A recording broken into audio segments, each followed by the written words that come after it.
శ్రీమాత్రే నమః. జయ గురు దత్తాత్రేయ నమః.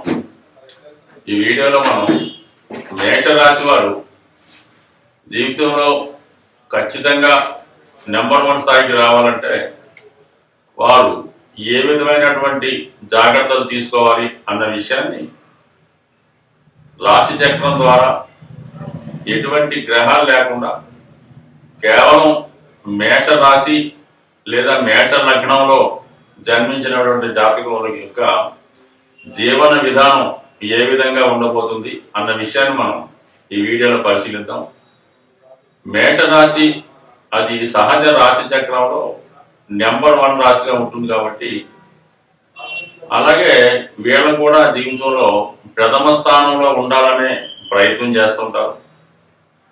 సహజంగా ఈ రాశాధిపతిగా ఉన్నటువంటి కుజుడికి అష్టమ భావం అయినటువంటి వృశ్చిక రాశి మీద కూడా రాశాధిపతి అవ్వడం వలన ఈ మేషరాశి వారికి 1, 8 భావాలు ఎక్కువగా తమ ప్రభావాన్ని చూపిస్తుంటాయి. కాబట్టి సాధారణంగా ఈ మేషరాశి లేదా మేషలగ్న జాతకులు సెల్ఫ్ మిస్టేక్స్ వల్ల, ఓవర్ కాన్ఫిడెన్స్ వల్ల, అందరినీ అతిగా నమ్మడం వల్ల మోసపోవడం జరుగుతుంటది.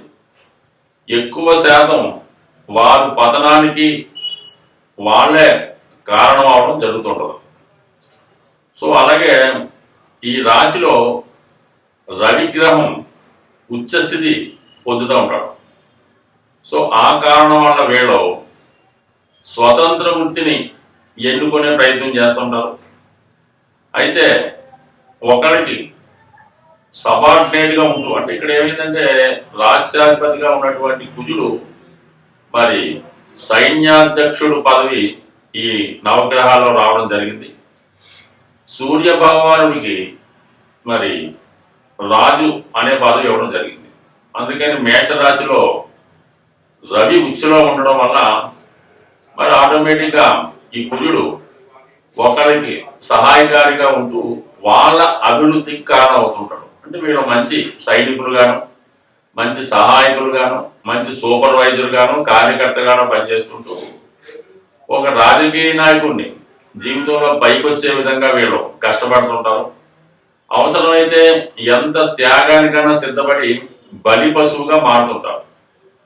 సో సహజంగా మరి ఋషులు ముందుగానే ఆలోచించో వాళ్ళ మేధస్సును బట్టి ఈ మేషరాశికి ర్యామ్ అంటే గొర్రె గుర్తుగా పెట్టడం జరిగింది. సో ఈ గొర్రె కూడా ఎంత గొప్పవానైనా ఎదిరించడం, కొండను ఢీ కొడుతూ ఉంటుంది. దానిని ఎత్తి బద్దలు కొట్టేదాకా కూడా ఫైట్ చేయడం జరుగుతుంటుంది. తర్వాత వారి ఇతరుల ఆనందం కోసం ఈ పోటీలో పాల్గొనడం, అలాగే దాని తర్వాత మరణించడం, ఏదైనా సాక్రిఫైయింగ్ నేచర్ కలిగి ఉంటుంది. కాబట్టి ఈ గొర్రె తన ఇతరుల కోసం తన జీవితాన్ని త్యాగం చేయడం అనొచ్చు, నాశనం చేసుకోవడం అనొచ్చు. అందువలన ఈ రాశి వారు ఇతరుల అభివృద్ధి కోసం, ఇతరుల బాగు కోసం వీళ్ళ జీవితాన్ని మరి ఈ విధంగా నష్టపరచుకోవడం కానీ, నాశనం చేసుకోవడం కానీ జరుగుతూ ఉంటుంది. కాబట్టి సో అది గుర్తుగా సింబాలిక్గా చెప్పడం జరిగింది. అలాగే మరి రాశిపరంగా చూసుకుంటే రవి ఉచ్చులో ఉండడం వల్ల ఇతరుల అభివృద్ధికి కారణం అవుతుంటారు. అక్కడే శని భగవానుడు నీచ స్థితి పొందడం వల్ల సర్వీస్ నెంబర్ 1, ఎంత కష్టపడినా రోజుకి 16-18 గంటలు పనిచేస్తుంటారు.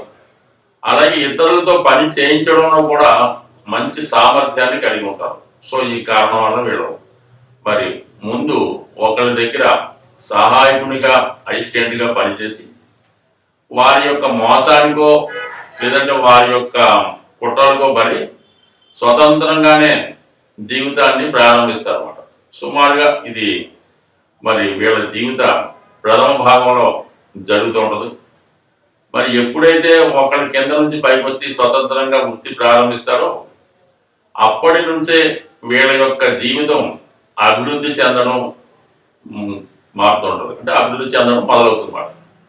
సో ఇది ఎక్కువగా వీళ్ళు కుజుని ప్రభావం వల్ల రియల్ ఎస్టేట్ రంగంలోను, రవి ప్రభావం వల్ల రాజకీయ రంగంలోను ఎక్కువగా రాణించడం జరుగుతుంది. మరి అక్కడ శని భగవానుడు కూడా ఉండడం వల్ల కుజుని యొక్క స్వరాశి ఇవన్నీ కూడా ఎలా ఉంటాయంటే కొన్ని సందర్భాలు ఏదైనా ఇండస్ట్రీస్ లాంటివి స్థాపించి దాని ద్వారా పైకి రావడం జరుగుతుంటుంది. ఎక్కువగా ఫైర్కి సంబంధించినవి అగ్ని ఎక్కువగా ఉపయోగించే ఉత్పత్తులు అంటే ఇండస్ట్రీ స్థాపించడం వల్ల పైకి రావడం కూడా జరుగుతూ ఉంటుంది. సో ఏదైనా వీళ్ళ జీవితం ముందు సబార్డినేట్గా స్టార్ట్ అయ్యి దాని తర్వాత ఉన్నత స్థాయికి రావడం జరుగుతుంది. ధన సప్తమాధిపతి శుక్రుడు అవుతూ ఉంటాడు. అందువల్ల సాధారణంగా వీళ్ళ లైఫ్ వివాహం అయిన తర్వాత మార్పు రావడం జరుగుతుంది. అంటే 2-7 భావాలు వివాహం తర్వాత యాక్టివేట్ అవుతూ ఉంటాయి. అంటే కుటుంబ విషయాలు అంటే ఆర్థిక విషయాలు, వాక్చాతుర్యం, ఆలోచించే విధానం, కుటుంబ విలువలు, కుటుంబ గౌరవం ఇవన్నీ పెరుగుతాయి. అలాగే ఆర్థిక పరంగా అనుకూలత ఏర్పడుతుంది. సప్తమ భావం కూడా యాక్టివేట్ అవ్వడం వల్ల మరి వీళ్ళ జీవిత భాగస్వామి వీళ్ళకి జీవిత సహకారిగా ఉంటూ అన్ని విషయాలను కూడా అడ్వైజ్ గా ఉండడం వల్ల వివాహం తర్వాత జీవితం బాగుపడడం జరుగుతుంది. మరి అదే వివాహం తర్వాత సొంత కుటుంబానికి దూరం అవ్వడం జరుగుతుంటుంది. అంటే తల్లిదండ్రులతో అన్నదమ్ములతో అప్పటిదాకా కలిసి ఉన్నటువంటి వాళ్ళు ఆఫ్టర్ మ్యారేజ్ మరి ఈ కుటుంబ సభ్యుల్ని దూరం అవుతూ తన కుటుంబం కోసం, తన భార్య కోసం, తన పిల్లల కోసం ఆలోచించడం జరుగుతూ ఉంటుంది. ఈ కారణం వల్ల చాలా మంది మేష రాశి లేదా మేష లగ్న జాతకులు వివాహం తర్వాత తల్లిదండ్రులకి అన్నదమ్ములకి దూరం అవడం జరుగుతుంటుంది.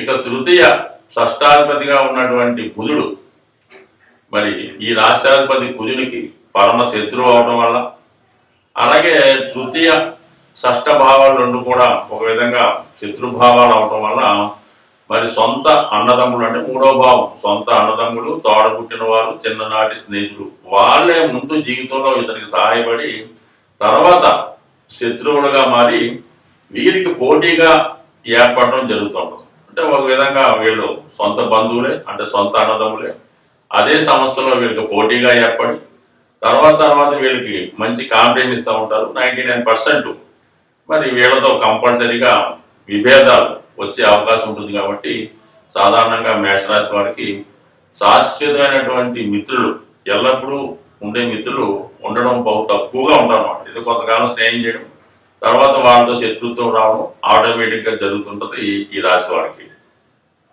ఇక చతుర్థ భావాధిపతిగా ఉన్నటువంటి చంద్రుడు అవటం వల్ల మాతృ సహకారం, అలాగే స్థిరాస్తులు, భూములు, వాహనాలు అనుకూలంగా ఉంటాయి. చతుర్థాధిపతి చంద్రుడు రాష్ట్రాధిపతిగా ఉన్నటువంటి కుజుడికి మిత్రుడు అవడం వల్ల కంపల్సరీగా జాతకుడికి స్థిరాస్తులు కలిసి వచ్చే అవకాశం అది ఉంది. అలాగే చాలా వరకు జీవితాంతం తల్లిగారి యొక్క సహకారం ఉంటుంది. కొంత విభేదాలు ఉన్నప్పటికీ కూడా ఎక్కువగా తల్లిగారు వీళ్ళ యొక్క సహకారం రావడం జరుగుతుంది.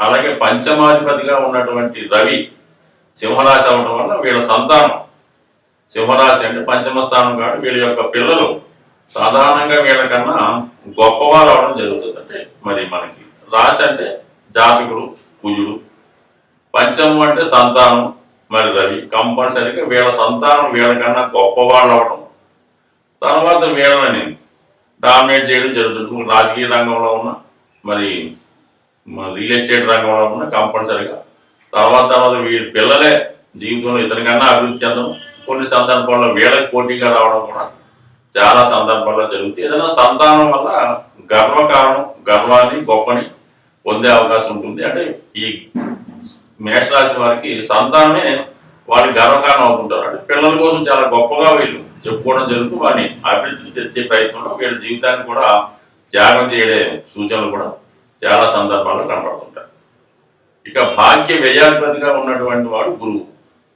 అంటే దైవభక్తి, పుణ్య కార్యక్రమాల కోసం 12 అంటే ఎక్కువ ధనాన్ని ఖర్చు పెడుతుంటారు.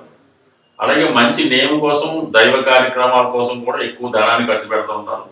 అలాగే పిల్లల యొక్క ఉన్నత విద్య కొరకు కూడా ధనాన్ని ఖర్చు పెడుతుంటారు. అంటే వీళ్ళకి మంచి గురువు లభించడం వల్ల ఆ గురువు అవ్వచ్చు, ఒక మార్గదర్శనం అవ్వచ్చు, ఒక అడ్వైజర్ అవ్వచ్చు, అతని కారణంగా గొప్ప గొప్ప ప్రయత్నాలు అంటే గొప్ప గొప్ప స్థిరాస్తులు కొనడం కానీ వాటిలో ఇన్వెస్ట్ చేయడం కానీ వీళ్ళ అభివృద్ధికి వీళ్ళ గురువు లేదంటే ఒక గాడ్ ఫాదర్ లాంటిది ఏర్పడడం వల్ల అతను ఇతని జీవితాన్ని కంప్లీట్ గా మార్చే ప్రయత్నం చేయడం జరుగుతుంది. దైవ భక్తి అలాగే ఎక్కువగా గుప్తంగా డొనేషన్లు ఇవ్వడం, అందరికీ సహాయం చేయడం జరుగుతుంటుంది. ఎవరికి తెలియకుండా చేస్తుంటారు సాయి సహకారం. సో ఈ కారణం వల్ల వీళ్ళు ఎంత ధనం సంపాదిస్తే అంతమంది శత్రువులు ఏర్పడడం జరుగుతుంటుంది. అందువల్ల వీళ్ళ నేమ్ అండ్ ఫేమ్ పెరిగిపోతే శత్రువులు ఏర్పడడం జరుగుతుంటుంది. సో ఏదైనా మేషరాశి వారు జీవితంలో ప్రథమ భాగంలో ఒకరు సబార్డినేట్ గా పనిచేయనప్పుడు కూడా సబార్డినేట్ గా జీవితం ప్రారంభించి పనిచేస్తున్నంత కాలం అభివృద్ధి అయితే రాదు. స్వతంత్రంగా వచ్చిన తర్వాత జీవితంలో అభివృద్ధి అనేది స్టార్ట్ అవ్వడం జరుగుతుంది. సో ఏదైనా దగ్గర వాళ్ళతోనే వెన్నుపోటుకు గురై మోసానికి గురై చాలా సందర్భాల్లో చివరికి నష్టపోవడం కూడా జరుగుతుంటుంది. బట్ ఏదైనా వీళ్ళు చాలా వరకు ఎవరిని నమ్మకుండా వారిని వారు నమ్ముకుంటూ గురువుని దైవాన్ని నమ్ముకోవడం వల్ల 100% జీవితంలో పైకి వచ్చే అవకాశం ఉంటుంది. ఈ రాశి వారు 100% శని యొక్క అనుగ్రహం కోసం క్రమశిక్షణతో వ్యవహరించడం, వ్యసనానికి దూరంగా ఉండడం, ప్రతినిత్యం శివాలయ దర్శనం చేసుకోవడం వల్ల ఇతరుల యొక్క ఈర్ష్యకి గురి కాకుండా ముందుకు వెళ్ళే అవకాశం ఉంటుంది. అలాగే ప్రతిరోజు సూర్య నమస్కారం చేసుకొని ఆదిత్య ఉదయం చదువుకుంటూ ఆదివారం నియమంగా ఉండడం వల్ల పిల్లల యొక్క అభివృద్ధి, లేదంటే మీ అసిస్టెంట్స్, మీ శిష్యులు, మీ ఫాలోవర్స్ మిమ్మల్ని అనుకూలంగా హ్యాపీగా చూసే అవకాశం ఉంటుంది. చాలా సందర్భంలో వీళ్ళకి ఆకస్మిక మరణం సంభవిస్తుంటది. ఎందుకంటే అష్టమ స్థానం మేషరాశి, వృశ్చిక రాశి కూడా కుజుడు అధిపతి అవడం వల్ల సడన్ గా మరణం సంభవించే అవకాశం ఉంటుంది. కాబట్టి వీళ్ళు ఎక్కువగా మృత్యుంజయ మహామంత్రాన్ని పఠించడం వల్ల జీవితంలో ఇలాంటి హఠాత్తు సంఘటన జరగకుండా ఎవరి యొక్క మోసానికి గురి కాకుండా హ్యాపీగా ఉండే అవకాశం ఉంది. వీళ్ళ జీవితాంతం కెంపు అనే ఉంగరాన్ని లేదా కనక పుష్యరాగం లేదా పగడం, ఈ 3 ఉంగరాలు ఏదైనా ధరించవచ్చు. బాగా వీళ్ళకి అనుకూలించేది కనక పుష్యరాగం ఉంగరం ధరించడం వల్ల జీవితంలో అదృష్టం కలిసి వస్తుంది. అలాగే మరి ఏకముఖి రుద్రాక్ష ధరించడం వల్ల కూడా వీళ్ళకి అటు అపమృత్యు భయాల నుంచి మంచి ఆయుష్ ఏర్పడి అన్ని రకాల సమస్యల నుంచి పరిష్కారం జరుగుతుంది. అదృష్టవశాత్తు వీళ్ళకి ఏకముఖి రుద్రాక్ష దొరికితే 100% ధరిస్తే మంచి ఫలితం పొందే అవకాశం ఉంది. స్వస్తి.